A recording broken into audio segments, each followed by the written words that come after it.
Hi, everyone, and welcome to our webinar on tech startup security, building your foundation right from day one. My name is Vic, and I'll be your moderator for today's session. We are very excited to have you all here for what promises to be an insightful 45 minutes focused on practical security strategies for tech startups. And we're fortunate to have 3 competent speakers who will share their expertise and real-world experience from their respective roles. First, we'll hear from Anton Litvinovsky, CPTO and co-founder at Leyr, who will show us how to implement secure development practices without sacrificing speed and innovation. Following then, we'll hear from Sonja Petrovic-Lundberg, VP of Engineering and Product at Arkion and DPO with us at Leyr. And she will share her insights on building secure AI systems, a crucial topic in today's evolving tech landscape. Finally, Richard Salz, Senior Security Advisory Consultant at WithSecure, will highlight common security pitfalls that SMEs often encounter and how to avoid them. We'll then conclude with a 50-minute Q&A sessions where you can engage directly with our speakers. Feel free to submit your questions throughout the presentations using the Q&A feature or the chat. The webinar will be recorded and shared later. Before we begin, I want to mention that the webinar is conducted with support from MSB and NCC SE, and we'd like to thank them for helping make this possible. With that, I'd like to hand over to our first speaker, Anton, while I start sharing my screen. Thank you, Vic. Thank you for the intro, and thank you everybody for joining.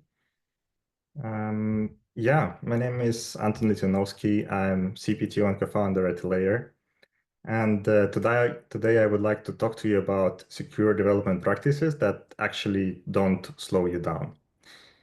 Before we do that, just a brief introduction into Leyr, who we are and what we do. So we are building a unified API that connects to multiple HR systems in one go. HR systems are those systems that doctors are using in the hospital. That's where they store your medical records, your prescriptions, your examination history, visit history, whatever, all the patient data. And unfortunately, it's not like there is one per country to rule them all, or fortunately for Leyr, and there are many of them. And as another health tech startup, you would have to go and talk to every one of them and connect to every one of them. But what we did at Leyr is we built a unified API. We understood how the models work, how their workflows work, and then we gathered them into one common format that we give out to you.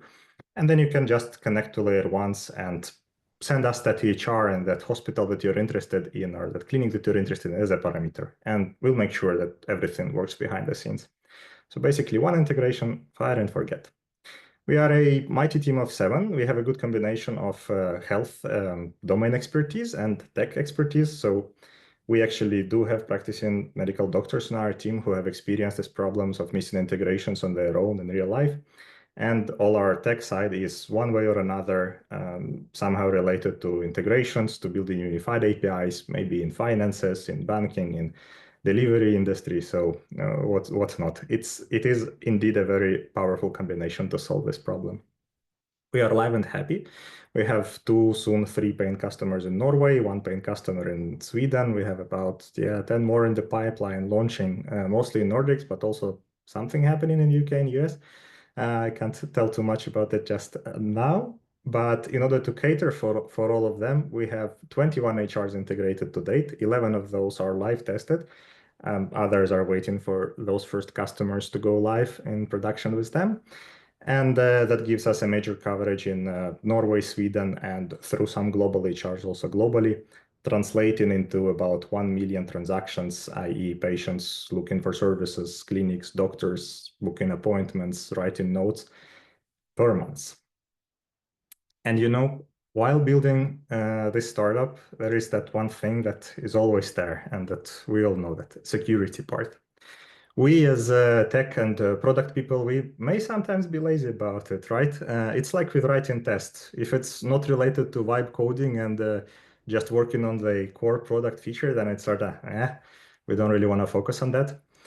And to some extent, I might even tell you, I might try to cool down you a little bit and say that it's all not that doomed. I found this report from startups.com, or I believe it's actually originally by CB Insights, who listed 20 reasons why startups fail. And while there was no direct reason for security, I think it mostly connected to legal challenges, sometimes to product quality, but that's a specific case. And it's 8% there, right? So you still have 16 other reasons, obviously top being missing customers, missing product market fit, and missing right team to execute. And at some point of time, you might even ask, like, yeah, but shouldn't we then scrap that? And my answer is no. I actually love security a lot. I think it's fair. It's fair towards your users. I think it's useful and needed. I also think it's marketable well. If you heard to my previous speeches, you know that I like bragging about extra security features that we build on top of, let's say, the normal requirements. So the goal of my today's presentation is not to tell you to avoid security, but rather to not be afraid of doing it, and also sharing some insights on how, let's say, with 20% of efforts, you can check off 80% of your security requirements. Then once you sort out those other 15 reasons startup fail, you get your dedicated team, you get dedicated help, and then you cover the remaining 20%. So don't be afraid. At Leyr, we've actually managed to gather 5 lessons of secure life. And what I'm going to tell you is all really based on our own experiences and how we build it. So we'll go through all of them in a moment, but to give you an agenda, it's pick a solid tech stack, think about data, screw or unscrew, build non-intrusive practices, and seek help.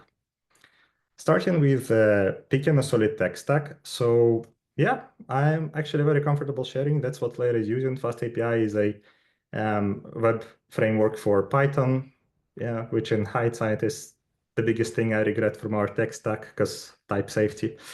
Next.js is a server-side rendering framework for Vue.js. I haven't put it here, but we use PostgreSQL as our database, and we host everything on Azure. Everything is effectively a container app, and yeah, we are also good at making deliberate decisions on avoiding heavy vendor locks with that.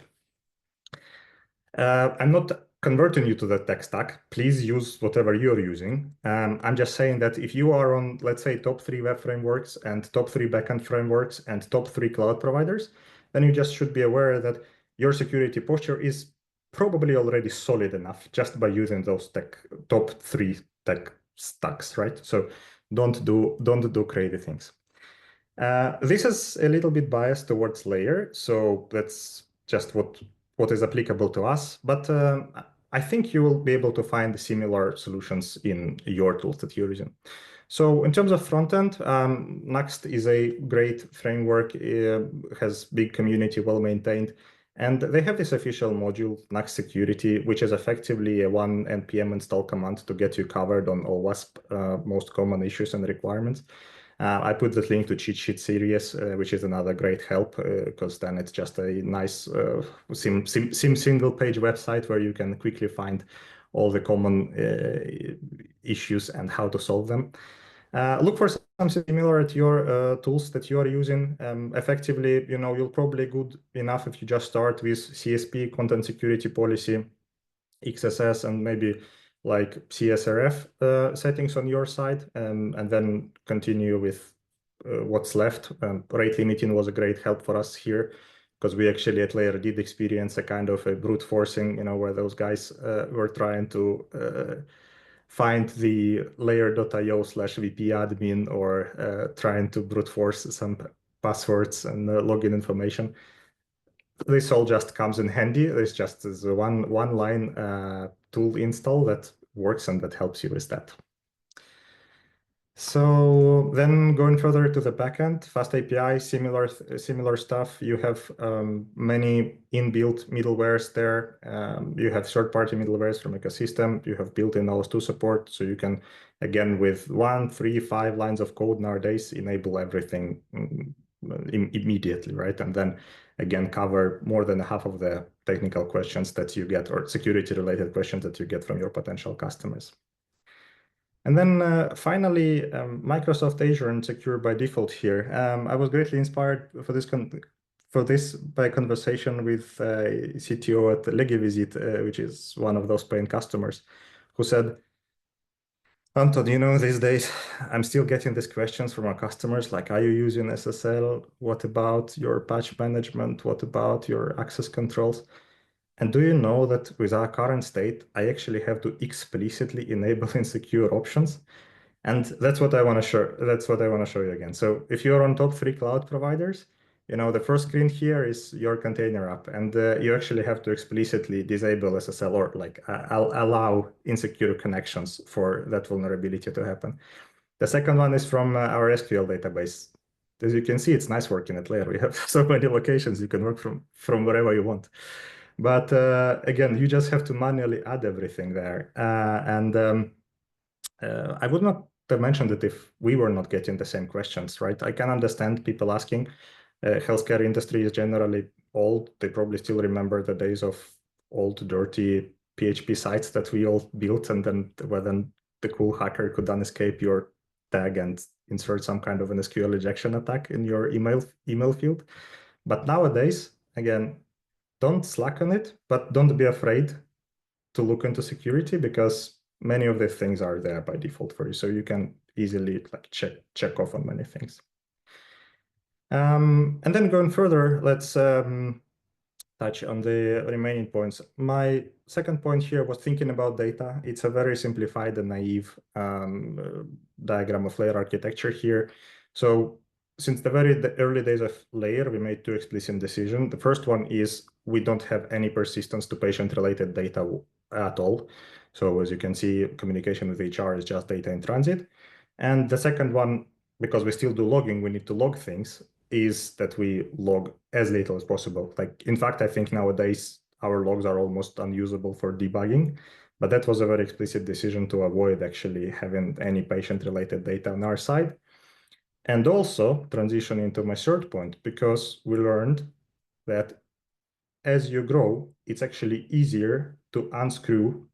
I don't know if that's the right word I was trying to say, like untighten your security requirement. No, sorry, not the requirement, not the security requirements, but your data requirements than to screw them. What I'm trying to say is, if you are relaxed early, you have many customers coming in, you say yes to everyone because, yeah, you're an early day startup and you have to say that, yes, I can do everything.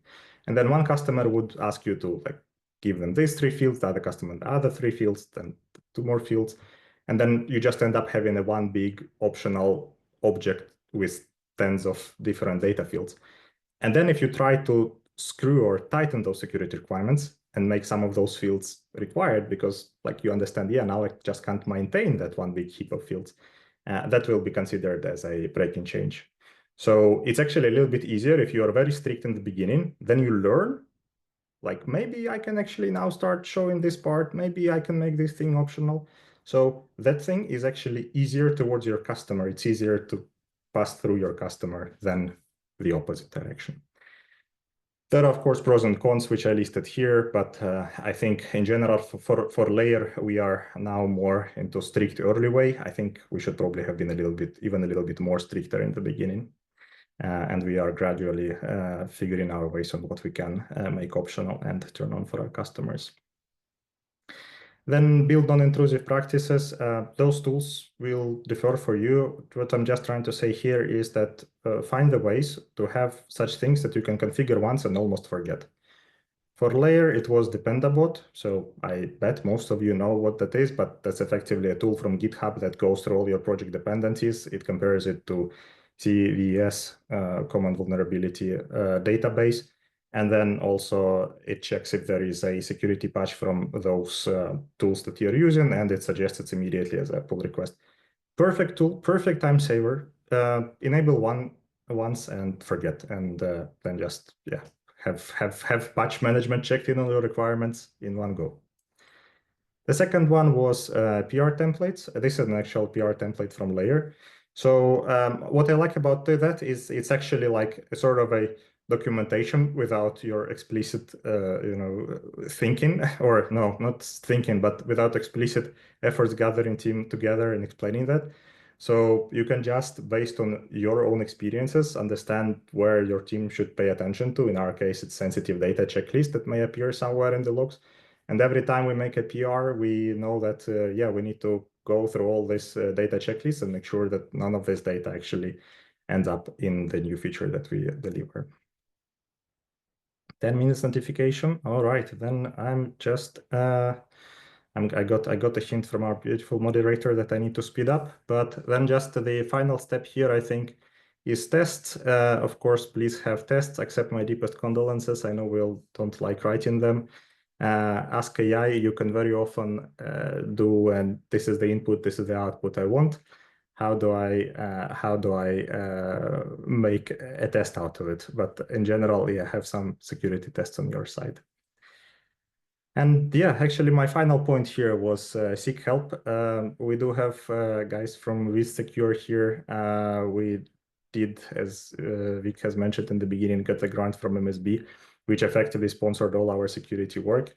And if you ever wondered how it is working with those agencies, because they reach out to you, like you'll get a real and experienced human behind it that will be dedicated to you to go through that. They will test your applications, in our case, both front end and like back end in all the different ways. They give you a report with where you have to improve with clear remedial actions and how they found it. You need to do that. You need to pay attention. I wanted the last thing, I think, yeah, the last thing that I wanted to mention were actually the free tools.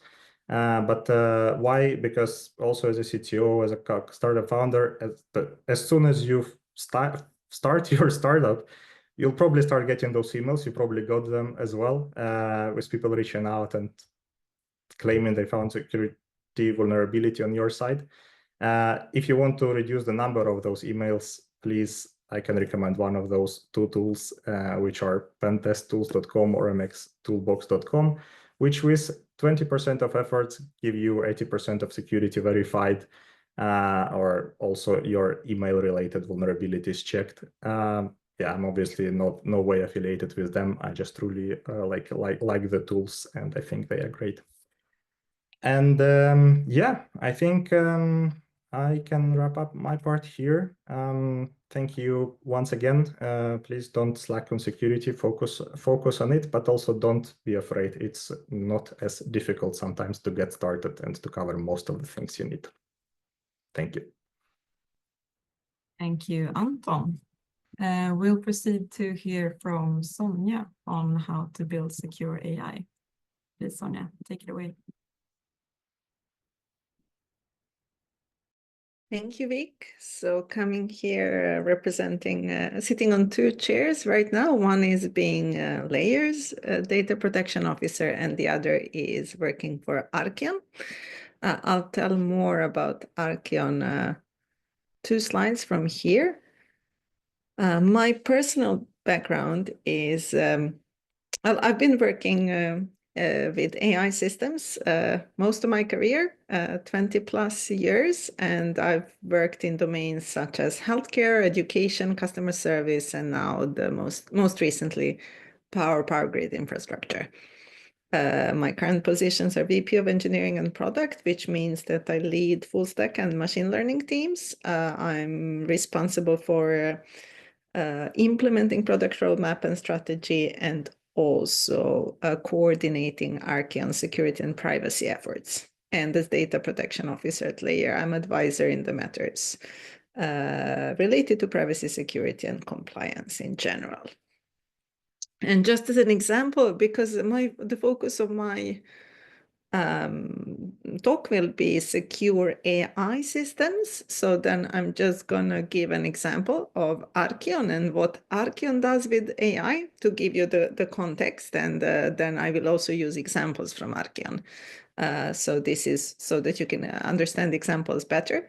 So what Arkion does is AI-powered asset analytics, and by asset we mean all the above ground electrical infrastructure, such as electrical poles and power lines, and all the components that they might consist of, such as isolators and the equipment involved in transmitting electricity above ground all over the Earth. And here AI is used to analyze images, 2D, 3D thermal images of this power infrastructure, and then both detect defects and prevent future defects, such as this vegetation is growing close to the power line. It should be managed before it causes interruptions.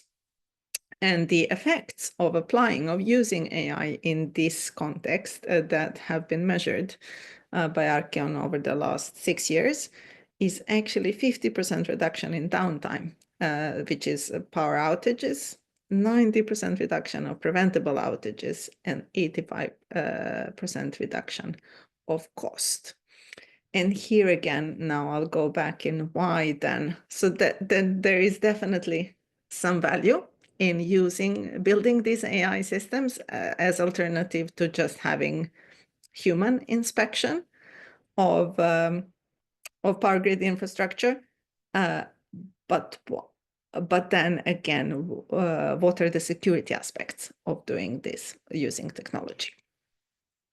So this is a very simplified picture of the world, and I'll mostly be mentioning keywords in each of these areas, and then I think there could be a deepening session on each and every one of those keywords.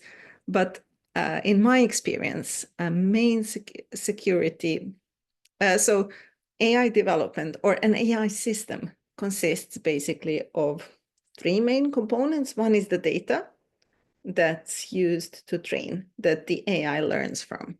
And then the other is the AI itself, which is also called machine learning models. And then we have the output of those models. And we have security concerns when it comes to all 3 of those components. So the first security concern is storage and transfer of both the data that's used for the model training and models themselves. And then we have the content. So it is the context, what happens around, how is that data handled. Then we have the content of the data and models. And in the end, we have, once you have trained the model and you give it something to react to, the output of the model and how can that output be insecure or secure. So storage and transfer, this is, I'd say, the most generic part, so I will try to spend least time on it, but these are all the general concerns when it comes to any IT system security. So what we need to pay attention to is how is data, including models, stored and transferred. And it means there are things like encryption, there are things like physical security of the actual servers where data is stored or other devices. And then there is the human handling of data, the humans involved, and them having knowledge and training about security risks. Then we have the who stores, handles data. And there are principles like limited access, definitely monitoring and logging of everything that happens. And even if the data is extremely sensitive, like, for example, in the Arkion case, it is the infrastructure. It's the country's key infrastructure data, or in healthcare, it is the patient's healthcare data. Then even background checks when it comes to people and companies who handle the data. And then where. And we have different concerns when data is stored in cloud, where part of responsibility is transferred to third parties. And this is what Anton's device in Pick the Right Partners has been about. Or when it's locally stored, where some risks are minimized then. But on the other hand, you do need to care more about physical security. And also we have techniques specific to AI, like federated learning, which means that the data remains local on individual users' devices or individual companies' server halls, but still the centralized models are updated using a special kind of methods. I won't go into more details. What I want to spend most time on is actually what are the security aspects that are specific to AI systems. And what's specific to AI systems is the content, because AI is heavily data dependent and data driven.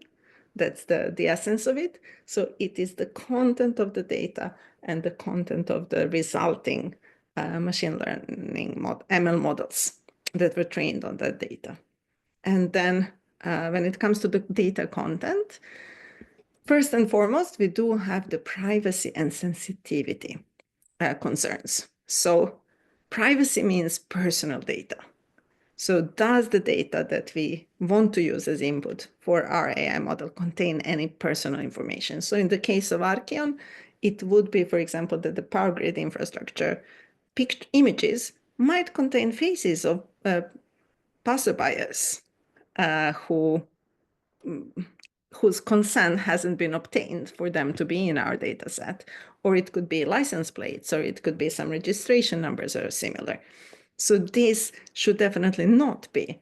This violates privacy regulations and should definitely be cleared out of our data set before we process data further. The other, and in a healthcare setting, it's obvious, right? Most of the information is personal. But then we also have, depending on the exact use case, we have the business or community sensitive information. So for example, again, in the power grid context, there are typically drones flying along power lines and taking pictures, and drones might also happen to take images of sensitive military objects or other sensitive infrastructure in a country. Where most countries have very strict regulations about how those images, like horizon images, for example, are in most countries regulated and can't be distributed or stored without special licenses. So this is something that, again, needs to be very well understood, analyzed, and cleaned out from data.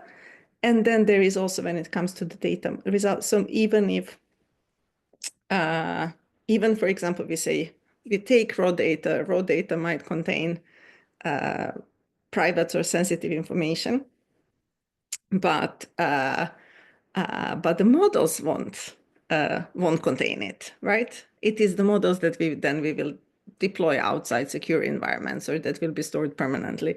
There are techniques like model inversion that can be used to reconstruct sensitive or private data that also one needs to be aware of. So this is the biggest area. But then we do also have one aspect of security is accuracy of data. And depending on what kind of data is let into the machine learning model training pipeline, then the models can be poisoned. So inaccurate data or data that would modify the AI output can make the whole system insecure.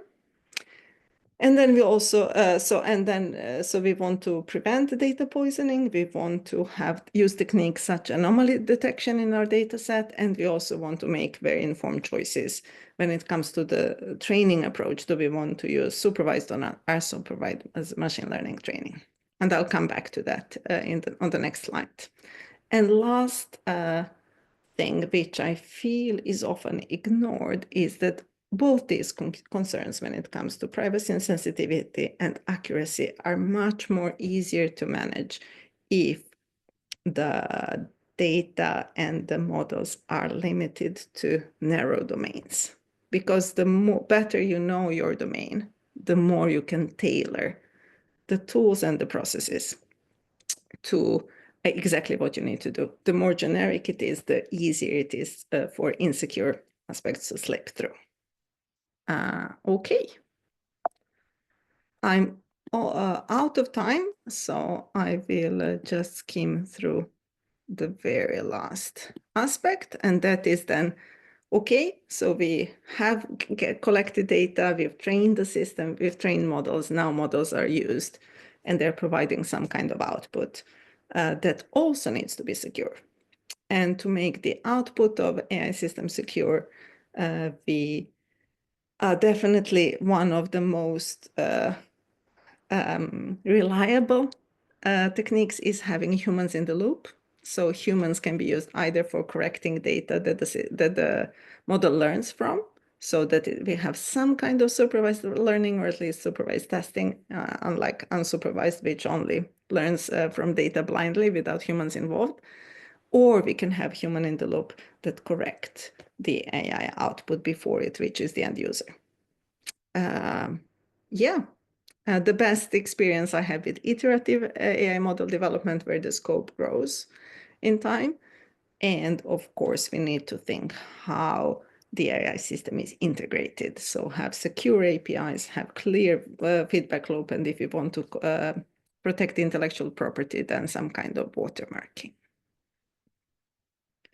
That would be it. So when building AI systems, think about secure handling of data and model, secure content of data and model, and secure results of the AI systems. Thank you. Thank you, Sonia. Very insightful. We'll continue with Richard, who will talk about common mistakes and how to avoid them. Please, Richard, you can start. Thank you, Vic.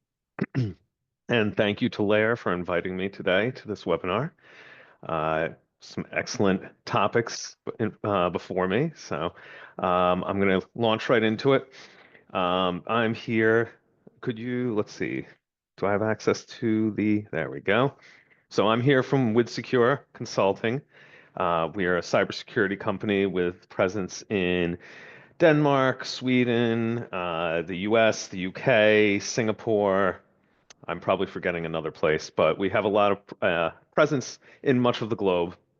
And we are both an assurance, we deal with assurance, resilience, and advisory. I'm from the advisory side. I co-chair the advisory offerings for WithSecure globally.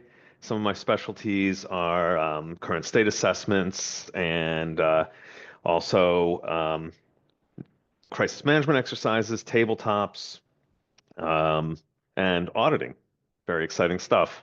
So today I'm here to talk to you a bit about common mistakes and pitfalls that SMEs, small and medium enterprises, can make, and some ways that you can avoid these. So SMEs often underestimate their risk, thinking that they're too small for cyber criminals to target. And that used to be true many years ago, but limited budgets can actually make SMEs attractive targets due to perceived vulnerabilities.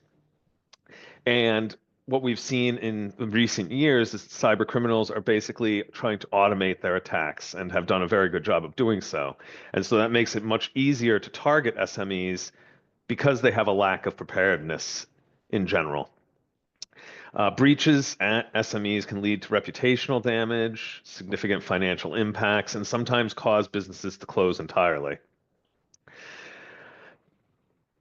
Frequently, SMEs often overlook cybersecurity until an incident occurs, at which point recovery is significantly more costly. It is much more expensive to recover from an attack than it is to prevent one. So some of the common problems that we see at WithSecure with SMEs is weak password practices. Employees will frequently reuse passwords across multiple services, which significantly amplify the risk. SMEs often fail to enforce periodic password changes, allowing long-term compromises to go unnoticed. And some fixes for that would be strong password practices coupled with MFA, which will drastically reduce a phishing risk.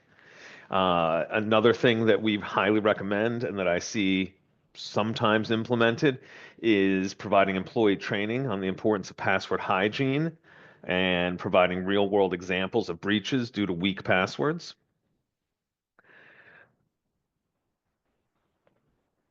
And there's a bit of a slide delay. There we go. Another vulnerability that we see is inadequate software updates. So typically an SME will neglect updates because of concerns about downtime or an interruption to a critical business operation. And manual update processes are typically prone to human error or some form of oversight. So what that means is that cyber criminals can utilize automated bots to identify and exploit vulnerabilities rapidly, often within a 0-day disclosure. And many SMEs mistakenly believe that actors won't find their outdated systems among millions of targets, the old needle in a haystack kind of issue. But because, again, these automated attacks are becoming more common, and these automated probings are becoming more common, you're not really protected through just a massive amount of systems at this point. So what's the solution for this particular issue? It's deploying patch management solutions that provide reporting and alerts for vulnerabilities and patches. It's having contingency planning for potential business interruptions caused by updates. And, for those who are in publicly traded companies, that can minimize resistance from stakeholders and shareholders. Other things that we see are insufficient cybersecurity awareness. So employees frequently underestimate sophistication of the phishing emails that they'll receive. We're all familiar with the misspelled emails and the emails that clearly look like they are from someone who doesn't speak English as their first language or maybe doesn't speak English at all. But what we're seeing is that these emails have become more sophisticated, kind of mimicking, say, a Microsoft email or an email from another provider. They're to kind of lean back on Sonia's AI talk. I'm shocked, quite frankly, that we don't see more use of LLMs to generate these phishing emails, but I'm sure that it's coming down the pipe at some point. So they are just going to get more and more realistic looking. So what's the answer with that? Well, it's regular training. You want to incorporate some form of phishing training with your employees. You want to rotate your training content to keep it interactive, to maintain some form of engagement, whether you're gamifying it or it's an interactive type of exercise. And much like the cloud, this is a shared responsibility model, right?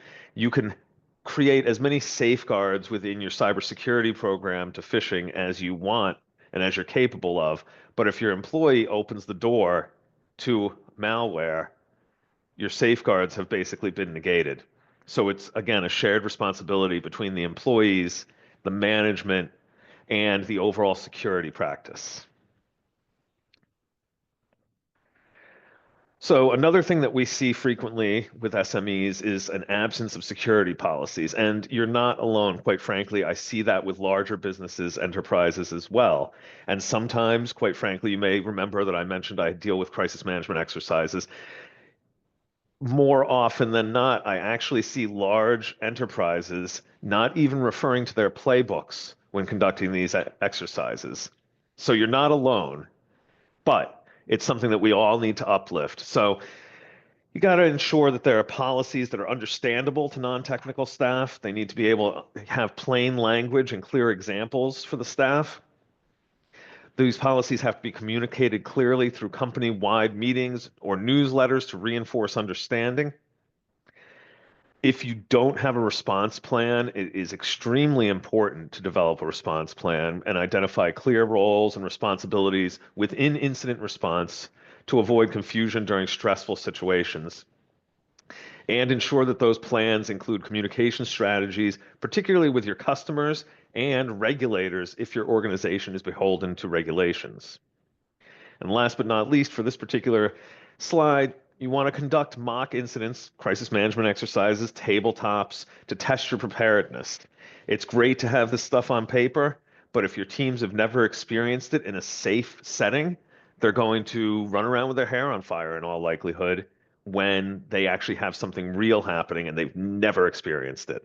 And quite frankly, it is worth the team building results simply to conduct these exercises because you understand who you can rely on, who is the calmest person in the room or calmest people in the room during an incident, and it really gives you a better feel of preparedness.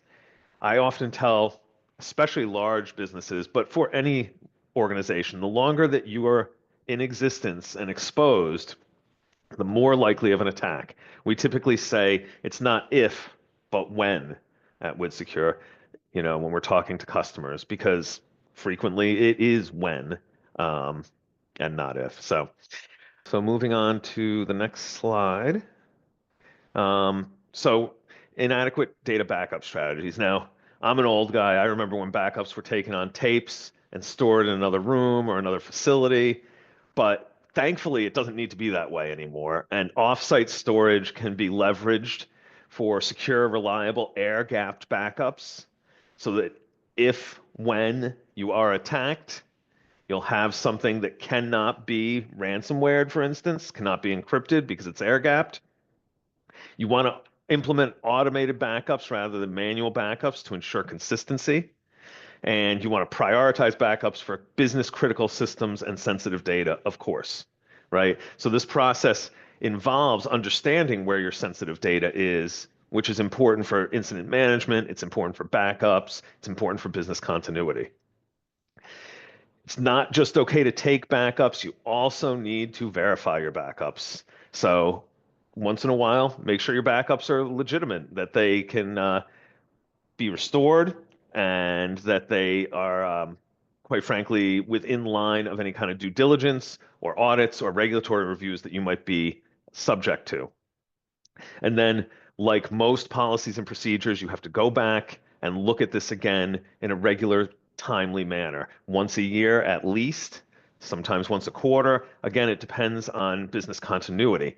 If your entire business is digital and you're going to be completely down under an attack, it's probably important to review your backup strategy more frequently than if you have, say, an OT business that has a completely separate network that's probably not going to be affected by a cyber attack on your administrative part of your business. Just a few more slides, bear with me. I know I'm running out of time. So we also see a lot of over-reliance on perimeter security. Modern threats often bypass firewalls and antivirus either through social engineering, malware, 0 days. So what we need to do is, again, educate our users. We need to emphasize that the human firewall is one of the most effective components to security. We want to use behavioral analytics to confirm that insider threats can be detected, that compromised credentials can be understood or detected through patterns. We want to regularly review reports to identify emerging threats or anomalies. Endpoint protection is obviously very important. You want to audit and update your endpoint protections regularly and enforce endpoint encryption to protect data on lost or stolen devices. And last but not least, for this particular slide, again, you want to regularly, we're talking about perimeter defenses. You want to regularly audit and update firewall rules to avoid unnoticed vulnerabilities.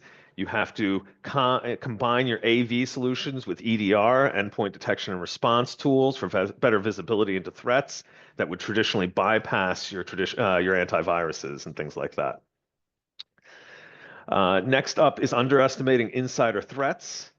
On small teams where it's a team of 7, I'm sure you don't have to worry about insider threats nearly as much. But when you start to grow, much like when you're growing an IT department, you start to lose the visibility into every individual, every piece of hardware or software that's part of your estate. And so you have to be able to use role-based access control consistently across the organization to streamline privilege management. And you want to regularly reevaluate and adjust privileges and roles as responsibilities evolve within the organization. If somebody is promoted from one position to another, you have to go back and reevaluate. Do they still require access to their previous roles' permissions? That frequently does not happen. And so what you have is privilege creep across the organization. When you start to become a larger organization, this is targeted more towards the medium organizations and larger, you're going to want to monitor your user activities, not in a granular way because we're not trying to reduce privacy, but in a way that allows you to understand when suspicious transactions are occurring or sensitive file access happens. And you need to clearly communicate monitoring policies to your employees, and that will help to deter malicious behaviors proactively. And lastly, on this, regular access reviews. Again, you don't want that privilege creep. You don't want, you want to have like a cross-departmental review to prevent oversight or internal collusion. These things are very important, again, as the organization grows beyond the I can see everybody in this organization in one room and I know you all kind of attitude, which is a great place to be as a startup. But ideally, you get past that at some point and you need to implement these more rigid controls. Two more slides. Moving on. Neglecting cloud and mobile security. So you want to provide explicit training about the shared responsibility models, which I touched on earlier. You want to make sure that it's understood how you clearly differentiate your responsibilities from those of your cloud vendors. You need to regularly audit your cloud vendor security certifications and compliance documentation to make sure that it aligns with your security requirements. And you want to enforce strict identity and access management practices for all cloud-based resources. Mobile device risks, you have to mandate, or one should mandate, the use of approved VPNs or secure channels for accessing corporate resources remotely. In other words, you're on the VPN or you don't have access to your corporate resources. You need to educate employees about the risks associated with public Wi-Fi and encourage proactive, secure connectivity practices, and clearly document if you have a bring your own device policy, you need to clearly document it, highlighting employee responsibilities regarding data security, application management, and reporting of lost or stolen devices. So, best practices for developing a cybersecurity policy as an SME. Again, clearly define your acceptable usage policies for IT systems and enforce them consistently. And I'm at the 10-minute mark. I'll go very quickly. You want to invest in regular training, implement MFA, and adopt a layered security approach. If you have any questions about this, feel free to reach out to me, and I can give you some more information or more in-depth information. Last but not least, conclusion, my last slide. Taking action. What can you do today? You want to assess your current state. Current state analysis is extremely important to kind of create the initial roadmap. You want to use vulnerability assessments to objectively evaluate your security posture, regularly seek feedback from employees to identify overlooked risks or operational gaps. There is nothing like boots on the ground feedback. You want to prioritize your improvements. Nobody has an unlimited security budget. In fact, even the largest of financial institutions that I've worked with have very specific security budgets. So you need to develop a clear, prioritized plan that balances immediate risks with your available resources and involve management very early in prioritization discussions to secure necessary buy-in and funding. And last, you need to implement changes and celebrate and communicate quick wins. It helps employee morale, it demonstrates the effectiveness of your security program, and it helps to continuously measure improvements, which you want to do in order to provide metrics and demonstrate value of your security program to your stakeholders and management. Thank you for letting me go over by a moment. I appreciate it. That's been my talk, and I hope that it provided you with some interesting and insightful methods that you can use to uplift your security as an SME. Thank you, Richard, and thank you to all the panel participants. We will now go into a Q&A where we will start by opening with maybe a perception that is real or that is not real. But in the case of startups, you sometimes hear there being sort of a compromise between either going for security first or for going into a high development speed and building your business quickly. Do you perceive that that conflict or that compromise to be real, or is that just a perception that should be challenged? Anyone who wants to give a take on that? I can definitely start from the Leyr story, and yeah, I mean that's definitely a case. As I mentioned in the beginning, everything that's not core product development, hunting your first customers, reaching that product market fit, seems to be like, do I really want to put efforts into that? But I think you should, and then I think that's the best case is what I guess all three of us mentioned here is try to go and grab those low-hanging fruits first, like really quick, easy wins that are there for you. And then once you get that product market fit and once you get your customers, you get good help to cover the remaining 20%. And I think one underestimates the overlap between good security practices that are also good business practices and definitely time and mistake saving. So for example, just using the PandaBot that Anton says, it not only prevents the company from missing important security updates, but also from falling behind when it comes to package versioning, and skipping over multiple versions because that has been postponed is usually very time consuming because a lot of refactoring needs to be done. Just one example.